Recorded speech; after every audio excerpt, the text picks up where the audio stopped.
Okay. Game number 3. We're finishing up our tour of the teams of Ohio that we'll play this year with a big one up in Columbus. Our players will be excited about going. Obviously, with the crowd, it'll be the biggest crowd that most of them will ever play in front of, as to any team that ever goes plays in Columbus. So a lot of Ohio people will be there. We'll have a good contingent from the Bearcat Nation going to the game, as many tickets as we possibly could get.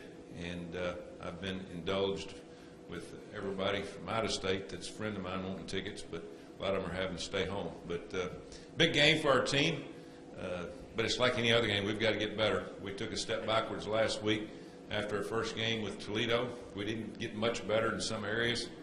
We had to play some backups in some key roles, and some played well and some didn't play very well. This week we're going to be close to a full group is what we started out with in the Toledo game. Holding some guys out last week. They should be ready to go. My rule is you have 3 days of practice, you got to get 2 in. And so if they're not back practicing by tomorrow, full speed, and not just coming out there and going through the motions doesn't count. They've got to be full speed. So that's kind of how I go through a regimen of letting the kids know, if they're going to play or not. But that being said, it'll be an excellent challenge for us from top to bottom, offense, defense, and special teams. It'll be the fastest, quickest, and biggest team that will play.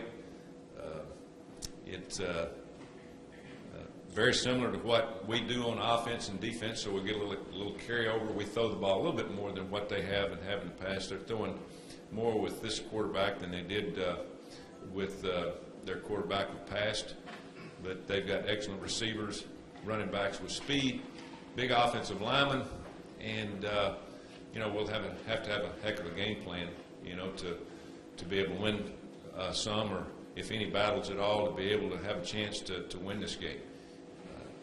Defensively for them, very similar to what we do. A lot of zone, some man, multiple fronts. They attack the line of scrimmage. They're well coached. They really hadn't played anybody that plays what we play in terms of an offense. Most of the teams that they played are more of aimed at running the football, and whether that makes any difference or not, it probably doesn't, but they've had 2 weeks to prepare for us and work on things that they need to do against our offense. Our game plan will be to go try to get better in every position, keep playing technique. There's a lot of things that we can work on this week in practice other than working on playing the Buckeyes. We've got to get better as a football team, as an entire group of playing as a unit. We played well in some areas last week and the week before at times, and then we had breakdowns. And you can't have that, when you go on the road, I don't care who you play, and then you can't do that consistently. So we'll make a few position changes going into this game, look at some of the younger guys that played better when they played last week. But I think the key to playing on the road and playing as we get in closer to the middle of the season, being able to play backups, guys that can give you depth because your starters can't play 70, 80 snaps. So it should be a fun time. I know our fans are excited about it, playing another in-state team. And it'll be my first trip there. I played in or coached in most of the big venues in college football, and I can add this one to my list. And playing, of course, coaching against Urban, I've done that before. So I know that we'll have to be ready to play. They'll be well prepared. They'll be excited. They will be excited to play because they've had a week off, well rested, and we'll have to be on top of our game. Questions? Coach, you said it's a big game for your team. Do you think it's a big game for the program? Yeah, well, but they all are. And of course, this is a kind of a measuring stick of where we're at. This is a team at Ohio State that at the beginning of the year was picked to have an opportunity to possibly be in the top 4 teams. We would like to think we're there, and who knows. But this is a team that, before they lost their quarterback, and this quarterback's playing pretty well, that thinks that they can get there. Even though they've got 1 loss, it's a long season. They've still got a chance to win their conference championship and be one of the 4. So it's a measuring stick for us to see where we're at with our speed, with our talent, with our linemen. We're in our second year, and You can just look at their football team, and they're well versed in talent and strength. Big guys, offensive linemen, defensive linemen, and Urban's added a lot of speed since he's taken over that program. He's gone to Texas, he's gone to Florida, and he's got a lot of guys that can really run. So he knows how to build championship football teams. He's been there, done that at Florida, undefeated at Utah, and he understands how to recruit. So this will be a challenge for us. This will be a measuring stick, and I'm anxious to see how we match up. You talked about defensive lapses after the game Saturday. Were those really fixable execution type things that guys just had to get right? Yeah. The last 2 weeks we have mentally hurt ourselves, and on third down situations we've gotten very little communication out of some of our corners to our safeties, or safeties to our corners on certain formations. Wide splits, short splits. Who's got flat, who's got deep third, who's supposed to be pressing. It's just mental mistakes that can be corrected that we work on every day. If it's physical mistakes, that's one thing, and you're going to get outmatched in some areas each week. I don't care who you're playing, but mentally, that's where you can't have breakdowns. And most of ours have been mental mistakes, especially in the secondary, of getting confused and going from one coverage to the next. It's totally different than what it was 5 or 6 years ago, because everybody goes fast, and players have to understand that you get one signal from the sideline, you've got to get lined up, you get one chance to communicate, and then the ball's snapped again. So we've got a couple of young guys out there that's panicked at times, that is not played to their expectations or even their talent, just because of not really understanding what we're doing. And that's, again, that's part of practicing and playing games, and hopefully we play much better this week. We're going to need to, especially in the communication part of the crowd, big crowd. Again, this would be a huge educational step for our football team in terms of how they handle all the situations, from the stadium, the crowd noise, to the type of talent that they'll face in 4 quarters of hard-nosed football. You get the sense from the fans that they like to see this game every year. Just how hard is it now in your position, and I'm sure at Ohio State's position, to schedule this game often? Yeah, well, the big thing about scheduling is it's done 5 or 6 years in advance, and those are already done. Now, the problem that you have, and you've had teams that's changed conferences, and they've had to change, and they've added to the Big Ten. The number of teams that they've had to add more games. It's hard. It's hard to play non-conference games. I like to play non-conference games that are close to home, because it saves you on the travel, saves you on the expense, it gives your fans an opportunity to go watch the games, other than traveling all the way across country to play somebody that really doesn't do a lot for your program. It's a lot better for us to stay home here, or Columbus, or play Toledo, or go to Nashville, somewhere where our fans can go and the players can see us and kind of compare what we're doing against teams that we recruit against. Is a game like this where you're the underdog going in a game where teams tend to pull out more trick plays out of the bag, or is that something that you know without giving away the game plan? Yeah, no, all games are important. Next week's game is very important, obviously, because it's the start of conference season. But this is important because it is an in-state school. It's something that all of our fans, they rally around playing against, my Ohio State, Toledo. And it's a game for us to get better. It's our third game, and we have got to improve. We took a step backwards last week, and mentally and physically, but we're getting a lot of guys into the games that we didn't, like last week, we played some guys that we didn't think would start, a football game, but because of injuries, we had to play them. And we thought they would play, but we didn't think they'd be starters. So, we just got to, we've got to get better in this game. We've got to play, and we hadn't played a third quarter this year. We absolutely played terrible in the third quarter on both sides of the football.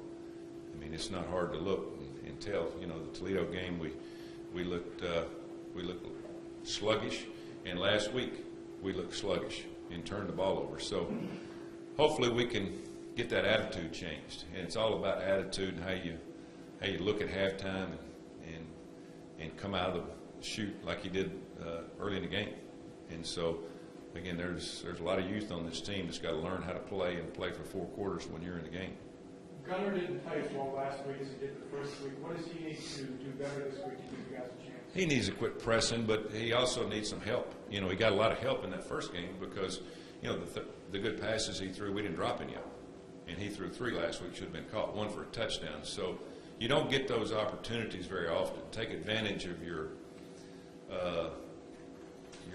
times at bat, so to speak. And that's what we talk to our players about. You know, if we're going to throw the football like we are, and we're going to throw it deep down the field, you know, if it's a good pass and we've got coverage beat, we've got to take advantage of it. And so he didn't play nearly as well as he did the week before. We all knew that was going. You can't play that well. I mean, he played lights out, except for 2 or 3 plays the first week. And it wasn't they didn't have any more pressure on him, a couple of different coverages. I think sometimes he starts pressing. When you throw a ball down the field 50 yards and the receiver is open, hits him right in the hands, he drops it. You know, the quarterback looks at himself and, well, I got to make up for that. Well, you can't make up for that. I mean, you got to go and just go back to the line of scrimmage and understand you got to get a new set of downs, not try to get it all back the next play. We made some mistakes on offense of calling plays. You know, we sat down and, as we do on the staff, we grade ourselves after each game. And, you know, we're after 8 or 9 plays, and on defense, we stop them. They punt to us, and we throw a deep ball, and they intercept it. You can't do that. I mean, you can't stick the defense back out there. Now, if you score a touchdown, they got to go back out there anyway. And I told them I'd just well score 8 or 9 plays in 1 play. You've got to rest the defense. You can't. It's got to be a team game. So Eddie and I had that discussion at the point of attack during the game, and then we finished the discussion on Sunday. But, I mean, he's learning, as well as we're all learning how to play this game, how to coach this game with the players that we have this year. Last year it might have been different. We could have done that. But this year, you know, we got to understand we got to look out for each other. Now, there's times when we'll do it maybe because of what they do on defense, but don't go into a fact of possibly putting the defense right back out there. It's, you know, when they've been out there 8 or 12 plays. You can't physically do it, especially this time of year, you know, with the humidity and a little bit more heat, which we had Saturday night. Are you at all curious to see how Gunnar reacts in that environment with more than 100,000 people, when they have a defensive line that can really get to the quarterback? Are you curious to see how he handles the situation? Yeah, you know, I'm not worried about the stands and the fans because, you know, again, I've been in most of the stadiums, and it's great during warm-up. Players and coaches don't even recognize the crowd noise just a little bit because we do everything hand signal, and it's usually a no sound snap count. So that's really not the problem. I'm more concerned about those guys on the other side. I mean, that's the ones that he's got to compete against. So I think it'll be a great atmosphere, and it's what makes college football great is a tailgate. You go in and thousands of people there, as they were Saturday. You know, we drove in on the river. You go out there. You know, my wife said, wasn't that a great crowd Saturday? I didn't notice. I mean, I swear you do not really know how, you know, you kind of see, but you don't think about it because you're so much into the game. And hopefully he doesn't recognize how many people's there. Hopefully all of them don't, you know, because they're going to be there, and they're going to be loud, and we're going to have just a small section, and our band's going to be there. The main thing is we've got to be able to control our emotions and play and concentrate. Don't lose your concentration, and that's the reason home field advantage is so big.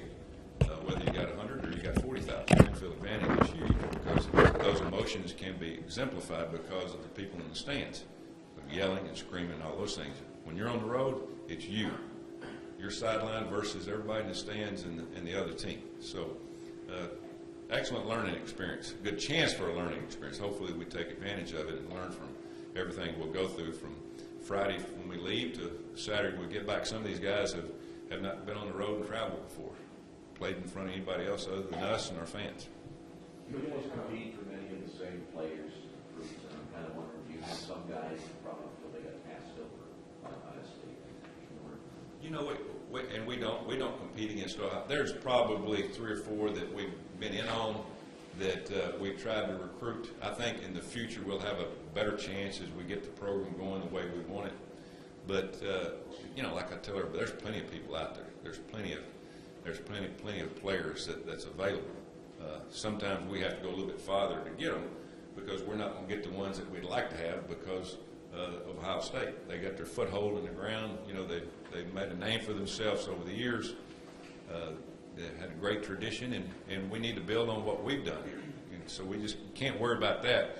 You know, and I don't like to waste time recruiting just to say we're recruiting guys that Michigan's recruiting or Alabama. We'll throw our name in the hat. I want a decision pretty quick because we need to move on.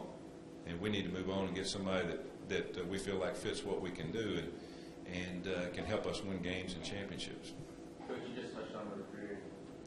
What kind of opportunity is this for you guys to maybe keep kids in Cincinnati with a good showing in this game, like an adult as Washington, who's out of Ohio State? Yeah, I don't think it makes a lot of difference. You know, obviously you want to go and you don't play well.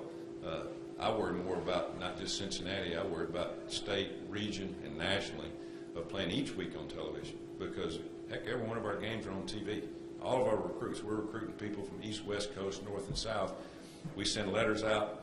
We make phone calls, let them know what time we're on, and they watch us play. And, you know, we've been on CBS Sports Network, ESPN the first game. Now this one's on the Big Ten Network. Now, I don't know how many houses that goes to.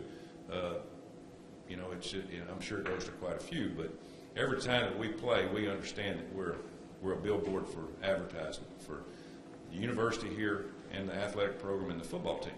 And so we want to look good, we want to play well, we want to look classy, and we want to give it all we've got, and then get back and go again the next week because we know we've got a big audience the next week also. You mentioned your past history coaching against Urban. What's he bring? I mean, what's it like coaching against him? What kind of dynamics does he bring? You know, it was different coaching against Urban when he first got to he came from Utah where they went undefeated and was hired at Florida, and they won the national championship the first year, and we played them in Auburn, and that's the first time I'd really seen the spread.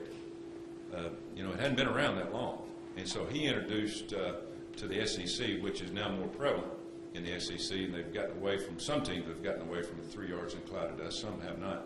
But he introduced the spread with active and athletic quarterbacks. Chris Leak was his first. They won the national championship the first year, and he brought something different. So, you know, we started taking stuff from that. You know, of course, we had to take stuff from how you play it, you know, how you line up against it, how you defend it, which is like defending the option. You know, it's football that everybody has an assignment football. And so that's what I can remember Urban coming in and being part of that. And, of course, we played him with Tim Tebow on the team. So he had Chris Leak, and he had a Heisman Trophy winner, Tim Tebow, for the next few years. So, you know, I got to, you know, understand Urban a little bit, what he wanted to do. The good thing about Urban Meyer is he knows what he wants to do. He's not one of these coaches that's going to change every week and we're going to be in this offense. He's run the same offense ever since he's been at Utah. And he recruits for it, and that's the reason they're so good. And they're going to be highly ranked, and they're going to recruit well. There's going to be some quarterbacks that we'll recruit, he won't recruit because that's not his style of quarterback. And so everybody asks me what makes a good head coach. A good head coach has a system, and he believes in it, he knows it, and he recruits for it. And that's what makes the team better. Every day they recruit a certain type of lineman, as we do, a certain type of running back, as we do. Same thing at quarterback, same thing at receiver. And then if you know that and believe in it enough and stick with it, you'll build a good football team. And I knew when he went to Ohio State from after a year out of Florida that be successful because of number one, the tradition and the type of players that are available for him to get. He'll get a lot of those. You talked about your depth and talent at receiver, and the big thing in college football is playing fast. You've averaged about 71 plays a game in the first 2 games. Would you like to have more plays so that your receivers, you could switch them out and tire out those opposing defensive backs? Yeah, we'd like to be at least 80. That's our goal, is to be at 80 snaps a game. And I think that's most everybody. Used to, it'd be between 60 and 65. Some teams go faster, some do more. As I've told people in here, maybe you've heard me say this, at one game at Texas Tech, we had 119 snaps versus Texas A&M. They had 100. And so you can imagine how the referees looked after that game. It was a hot day, and it was fast. And it's just, you know, that's how football's changed, for good or for bad. And you put as much on your football team as they can handle. Earlier in the year, it's harder. The longer you go during the year, the cooler it gets, the more in shape your players get, the more they can handle. But you also do it depending on the type of defense that you're playing and how good you think they are, how much depth they have, you know, how they concentrate. And so it's a coaching ploy. It's not just something that you do just to be doing it. You do it for certain reasons. And I like going fast. I like the no huddle. I like the no huddle really not as much for the games. I like for practice. You get more repetitions in practice the way you get double the repetitions. You got to be careful what you do in practice, because used to you get maybe 45 to 50 team snaps in practice against your scout team. Now you can get 80, 90 to 100. But it feels good as a coach until you go in and sit down and have to start grading that film at night, and then show it to them the next day. There's not enough time, and so it's you've got to balance all that. You got to understand you got to balance it, but you got to have a team that can really handle fast-paced play. You don't want to kill yourself and make mental mistakes, which sometimes people do just by trying to go fast. Anything else, guys? All right, thank you.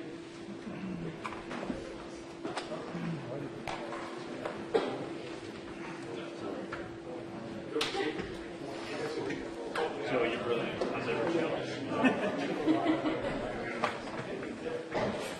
you must have gone to a really good college. That's right. Yeah, buddy. We're on prime time this week. It's the Irish. We're on prime time. Not going to go well. No, prime time. But prime time. Prime time. Is that? Hey, Tom. Is that at home? I think it's in the dome. Hey, how are you? Good.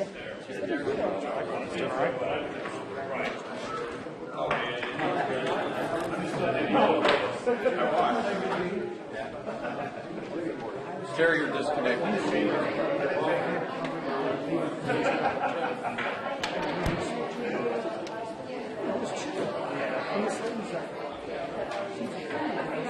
Yeah.